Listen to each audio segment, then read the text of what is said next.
Live streaming is super fun, but there are a few super fundamentals when it comes to the gear you need to get started. This video will help you figure out the basics of live streaming so that you'll love streaming.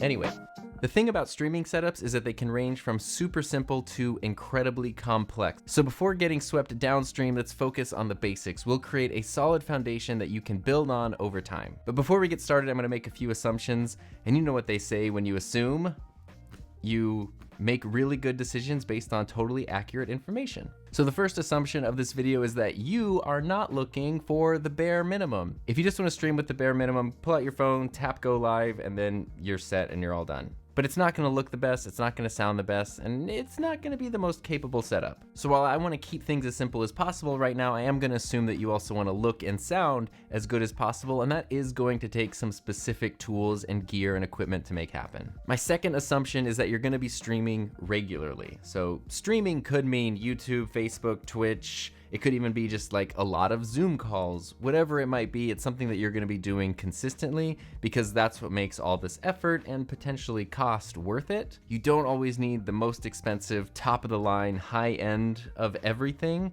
but most of the time, if you get the absolute cheapest bargain basement version, you're gonna end up really frustrated. It's not gonna work out that great for you. So I have a lot of recommendations for gear that I think is high quality, super reliable, but not necessarily the most expensive things in the world. I'll put links in the description to everything that I recommend. And when we're talking about building a streaming setup, what exactly does that even mean? Ultimately, at its core, we're just talking about using a camera as a video source, getting good audio with a microphone, running that audio and video source through some software on your computer so that it can be broadcast out to the World Wide Web. And you'll probably also want some lights and some other accessories to help things work and look their best. But let's start off by capturing your attention, talking about cameras and capture cards. Now, the good thing about cameras is that it's almost impossible to buy a bad one in today's world, but there are certain models that are better suited for certain things than others. The main thing that I'll say when it comes to cameras is buy a camera that has an interchangeable lens. Don't buy a webcam, don't buy the cheapest thing that you can find. Get a decent camera with an interchangeable lens, and I promise your future self will thank you for that. Now, if you've already got something like a webcam or a GoPro or a point and shoot camera, you can still use those in your streaming setup, and a lot of times those make awesome second or even third angles, but your main camera, if you really want it to look its best, should be something with an interchangeable lens. This is important because an interchangeable lens camera not only gives you better image quality, but it also gives you a lot more versatility to work within whatever space it is that you're using for your streams.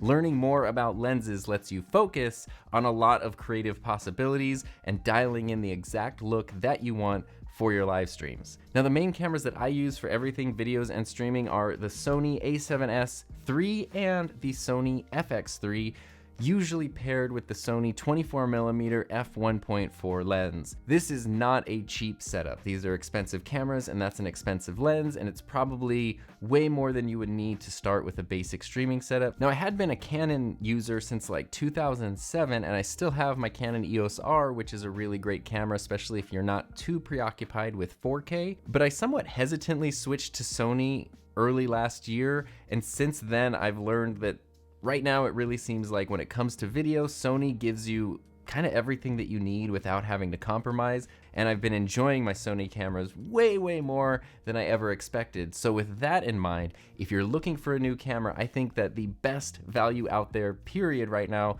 is the Sony ZV-E10. It's small, and in the world of cameras, it's relatively inexpensive. You can get the camera itself plus a fairly decent kit lens for like $800, sometimes even less than that. It's 4K, it's got great autofocus, it's interchangeable lenses, and you can even stream with it directly through USB, so you don't even need a capture card with it. You can just plug the camera in through USB. If you do that, you are limited to 720p, not 1080 or 4K, but that 720 live stream is still gonna look a lot better than any other webcam would because you're using a high quality camera with a high quality lens. And if you pair that Sony ZV-E10 with a great lens like the Sigma 16mm f1.4, your setup is gonna look amazing. Now, of course, if you don't want to buy a new camera or you hate the idea of getting a Sony camera or whatever, there are tons of other options out there. Most camera manufacturers now have come out with some sort of free application to let you use at least some of their models as webcams. I did an entire video on Canon's EOS webcam utility that you can check out if you've got an old Canon camera lying around collecting dust, and you might be able to put that to work in a live stream.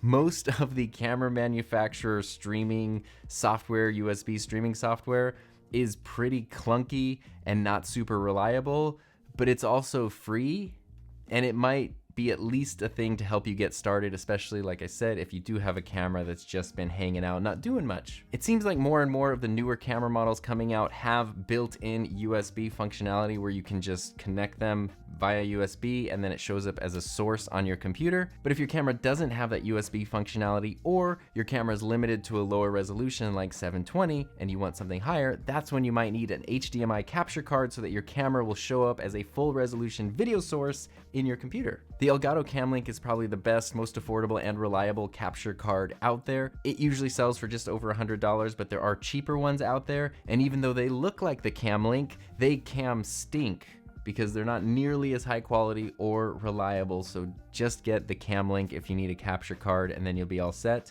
There are some other options though, including the Blackmagic ATEM Mini. Now, there are a whole bunch of different models of the ATEM Mini, ranging in price from like $300 all the way up to $1,400, and they all do different things. I did make a video that compares the Cam Link to the ATEM Mini, so you can check that out if you want more detail. But ultimately, what an ATEM Mini does is it lets you connect multiple HDMI sources. In the case of this one, I can do 4 HDMI sources, and they also have other models which let you connect up to 8 different HDMI sources. So those could be cameras, computers, gaming consoles, really anything that you want to have as an input for your stream.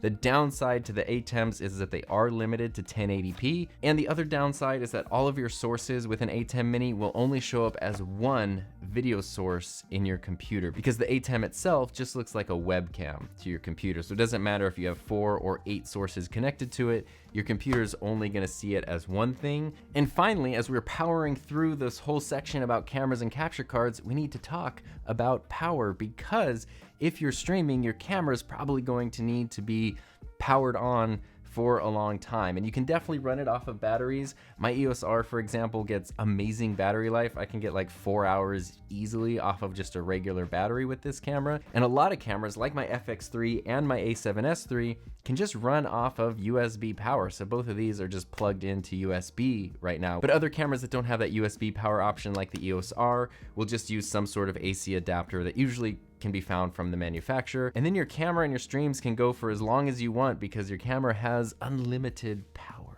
So now it's time to say adios to the camera section of this video and talk about audio. Yo.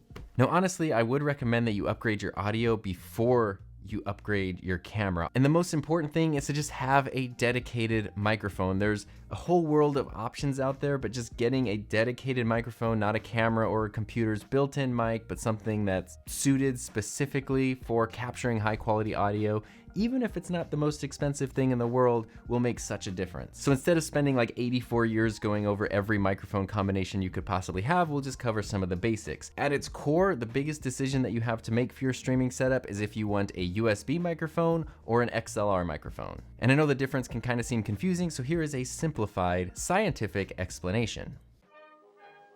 Oh, hello. Have you ever wondered why some microphones seem confusing while others seem simple? Well, the answer is USB versus XLR. Are you ready to find out more? The short answer is that USB microphones are a little simpler to work with, while XLR microphones are a little more complex. USB microphones have a built-in interface that let you connect them directly to your computer without any additional equipment. USB leave, it's just that simple. So why would anyone be crazy enough to use an XLR microphone? Is it because they're crazy? Maybe, but that has nothing to do with their microphone choice. While there are some truly great USB microphones available in our modern world, there just aren't nearly as many makes and models as there are of XLR microphones. XLR microphones require a few extra steps, usually the use of an interface that you connect your microphone to, and then the interfaces with your computer. And depending on your microphone and your interface, you might also need a signal booster to make sure that your XLR microphone is loud enough for your needs. And would you believe that there are even some microphones that offer both USB and XLR functionality in one mic? These can be truly nifty choices and have the versatility to fit in just about any streaming setup. And now that you know the basics of USB and XLR microphones, you can make the decision that's best for you. And just remember, if your audio's still bad after this, I'll be disappointed in you. So here are a few of my simple microphone recommendations. One thing to consider is if you want the microphone to be in the frame, do you want to have a microphone on a boom arm that's in front of you while you're talking? Or do you want to have a clean frame where the microphone is not in the frame, but it's still picking up high quality audio? Right now I'm using the Sennheiser MKH50, which is a very high-end, I'm borrowing this one, I don't even own this microphone. It's a very high-end XLR microphone and it sounds great, but normally mounted just out of frame in my videos, I have the Rode Videomic NTG. And NTG whiz, this thing is awesome. It's a 3.5 millimeter microphone, which means it's specifically made to connect to most cameras, and cameras can send audio signals through HDMI through a capture card if you want, and that could be everything that you need. But the reason I really like this microphone is it is good at picking up sound from somewhat of a distance. You can pretty easily mount it out of frame and still pick up good audio quality, and it has a USB-C connection, so you can connect it to the USB port on your computer and use it as a USB microphone. And along those same lines, there are lavalier microphones. Lavalier microphones are these smaller microphones that can clip onto a piece of clothing or be hidden pretty easily. These are nice because they're not very visible. They don't take up a lot of space on camera. And no matter where you're at, you're gonna get pretty decent sound quality because the microphone is literally connected to you.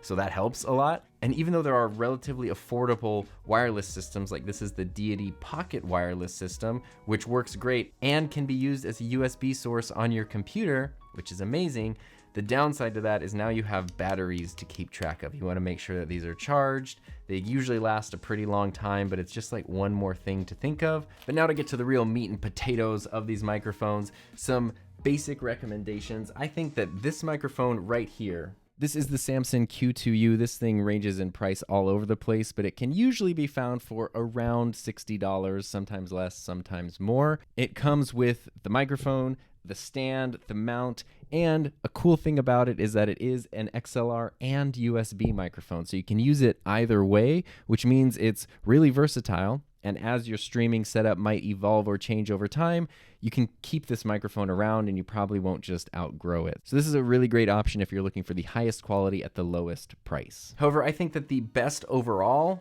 value in this realm is the Shure MV7. This is usually about $250, so it's not the cheapest microphone, but the quality is really, really good. I should probably plug it in so you can hear that quality. So this is the Shure MV7 connected via XLR, but it's also a USB microphone, so you have both of those combinations. I think the sound quality of this is a bit better than the Samson Q2u, and the USB functionality also has an entire app that lets you dial in the sound exactly how you want it. And if you have an extra $50 to spend, you can do what my wife did and order a custom MV7. I'm envious of this. She got this from colorware.com, and no, this is not sponsored or anything, but if you go to Colorware, they have the MV7 and you can completely customize like everything about it, and they do a really great job. And I know that the sound quality of a microphone is obviously the most important thing, but if you're gonna have a microphone that's gonna be on camera, the option to totally customize it and make it look however you want is really, really cool.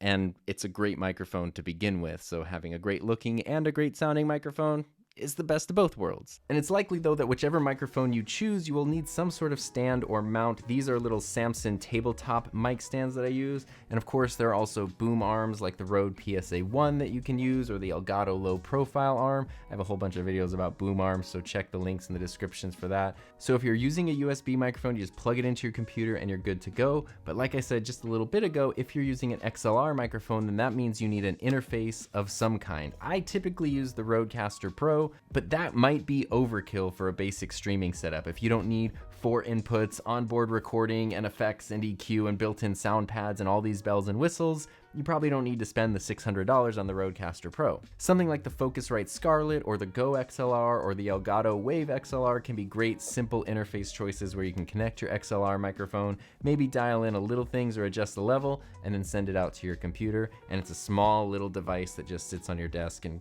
kind of stays out of the way. So whichever microphone you end up getting, whether it's XLR or USB, dynamic, condenser, shotgun, whatever, be sure that you spend time learning how it works, how to make it sound its best, and spend some time experimenting with your mic's positioning, because even the highest quality microphone positioned poorly is still not going to sound very good. So make sure you know exactly how to position your mic in your specific setup so that it sounds its best. So once you've got your camera figured out and your microphone selected, the next thing is to put those into your computer and run it through some software. So let's talk a little bit about computers and software for streaming. Like overnight campers in the woods, streaming is intense.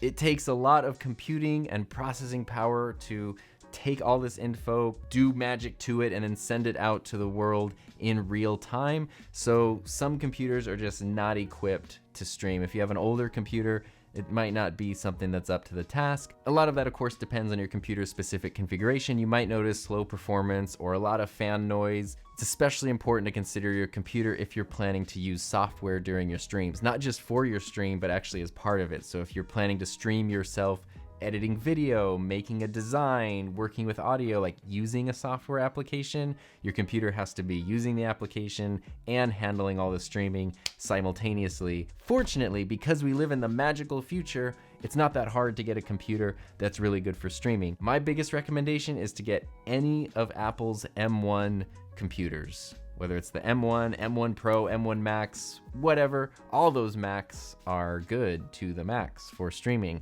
I use the base model M1 Mac Mini. I've been using it for over a year for all of my streams, and it works great, and it is the cheapest computer I've ever owned.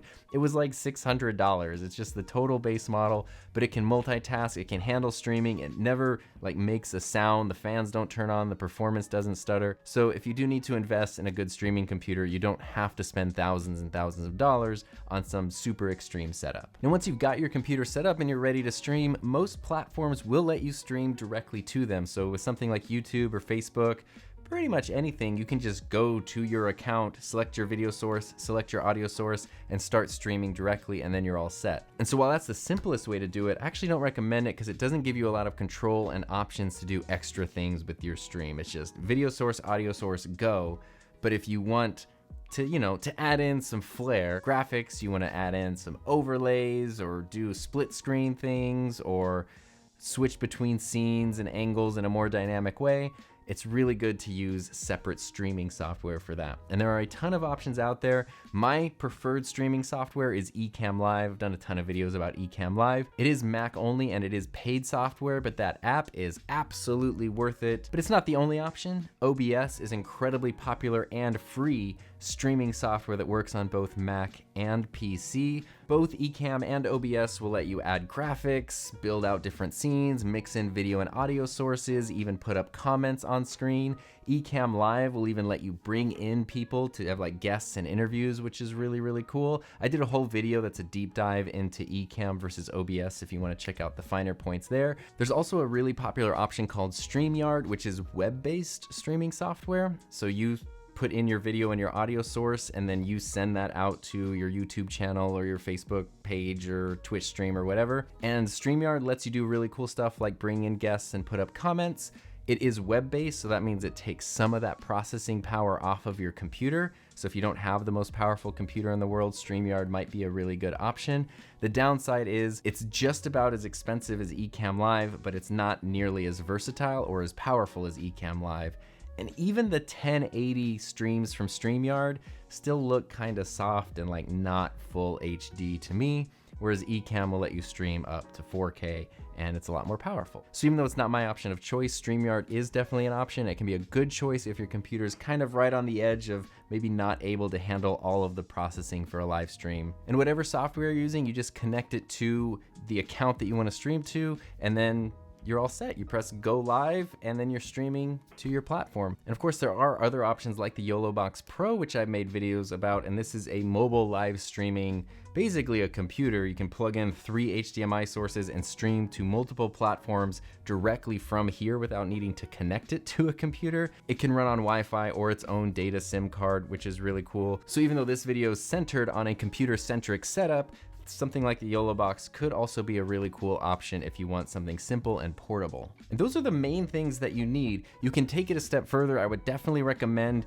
investing in at least 1 or 2 dedicated video lights. And what I mean by dedicated video lights are not just lights that you only use for video, but lights that are specifically designed to be used for video. I have a whole video about my lighting setup in here. There's like 13 or 14 lights on. Actually, I added a couple more at any given time, but they're all dedicated video lights, which means that I can match the color temperature of them. It means they're never gonna flicker on camera, and they're just not gonna do anything weird. They're always gonna look and work their best. You don't need 13 or 14 lights though. Having just one good key light could be key to a good setup. There are a ton of great options out there for like $100 or $200. You put it on a simple light stand, maybe get a diffuser so that the light isn't super harsh and you're not getting really unflattering shadows in your live stream. And then you could be totally all set and good to go. Having a second light maybe to fill in some of the darkness can be helpful. And then from there, you can just have fun experimenting with set lights and environmental lights and ambience and all that kind of stuff. Like,